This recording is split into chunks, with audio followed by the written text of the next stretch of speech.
Bonjour tout le monde, on va faire une vidéo sur le Fox Nude version e-ride. C'est un amortisseur propriétaire qui est monté et vendu sur le Scott Patron. Donc concrètement, on a le problème d'un vélo qui est sur le point d'être vendu et le revendeur en fait à qui je travaille a détecté un problème de fuite d'air, c'est-à-dire que l'amortisseur ne tient pas la pression, même quand le vélo n'est pas utilisé. Je préviens tout de suite, si vous regardez cette vidéo et que vous espérez en tirer plein de conclusions, là je vous donne un exemple. C'est rien de plus. Et en général, un cas de garantie, c'est quelque chose d'assez sérieux. Un cas de garantie, ça peut indiquer un problème de fonctionnement, un problème de conception, un problème de fabrication, un problème d'assemblage qui peut mettre en danger les clients. Donc là, on est sur l'amortisseur tel qu'il vient d'arriver. Je démonte la valve. Là, on est sur une valve qui est sèche, donc elle n'est pas graissée. Et on est sur un emplacement de valve qui n'est pas fini. Normalement, on a une finition anodisée. Et là, il n'y a rien du tout. Au niveau de la forme, ça a l'air normal. Donc ça, déjà, c'est une cause plausible de fuite. Donc il va falloir examiner ce qui se passe en dessous. Donc ça, je vais le démonter et je vais regarder ce que ça donne. On a le boîtier air démonté. Alors le truc qui est quand même surprenant, c'est que c'est assez sec. Et au niveau de la tête hydraulique, c'est quasiment sec. On a l'impression que c'est un peu huilé, mais sans plus. Au niveau de la tige, tout va bien.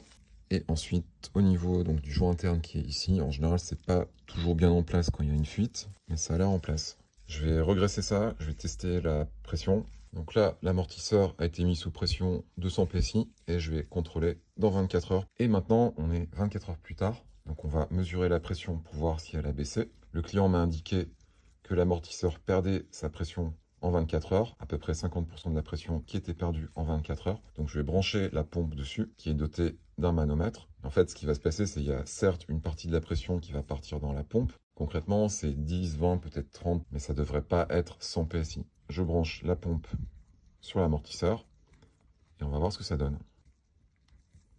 150 PSI. Donc là, c'est quand même pas forcément bon signe. Donc à ce stade, on a une perte de pression, mais qui est moins importante que celle qui a été indiquée par le client. Donc la question peut se poser d'aller vérifier l'étanchéité de la chambre secondaire. Il faut savoir que sur les Nude, on a donc un boîtier air avec une chambre secondaire ici. Donc c'est un point qu'on va aller vérifier. Donc là, j'ai accès à la chambre secondaire. Ici, c'est pas spécialement lubrifié. On a peut-être même ce qui ressemble à un joint qui est pincé. Et ici, on a les fameux autocollants qui empêchent le retrait de la chambre secondaire. Donc ça, c'est un coup classique. On met des autocollants partout. Et après, le démontage de l'amortisseur n'est plus totalement possible. Donc là, obligé de retirer l'autocollant pour permettre le retrait de la chambre secondaire. C'est un petit peu compliqué à filmer, mais on peut sentir avec les mains que la surface, elle n'est pas parfaite. Par contre, ici, ça va mieux. Donc ce joint-là, il est en bon état. Ce joint-là est clairement pincé. Donc ça va être remplacé par un joint neuf. Et pour bien faire l'étanchéité, là, j'applique une graisse spéciale. C'est une graisse qui est à la base faite pour de l'armement, pour faire des révisions de fusil. Donc ça aide autant pour quand on remet la chambre secondaire, faire en sorte que la chambre elle glisse bien sur les joints sans les abîmer. Ça sert aussi évidemment à améliorer l'étanchéité. Et donc je vais refaire le test dans 24 heures.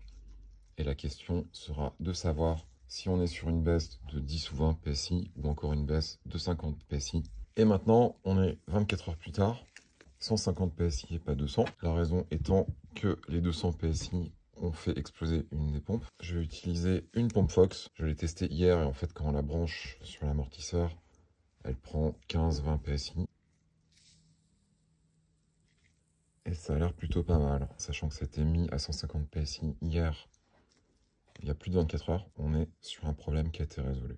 Alors, comme je disais au début de la vidéo, je vous recommande de ne pas faire de généralité sur ce que je viens de vous montrer. Concrètement, c'est un cas qui méritait un vrai cas de garantie déclaré auprès de Fox. L'intérêt de faire ce que je viens de faire ici, c'est d'éviter d'attendre 1 ou 2 semaines.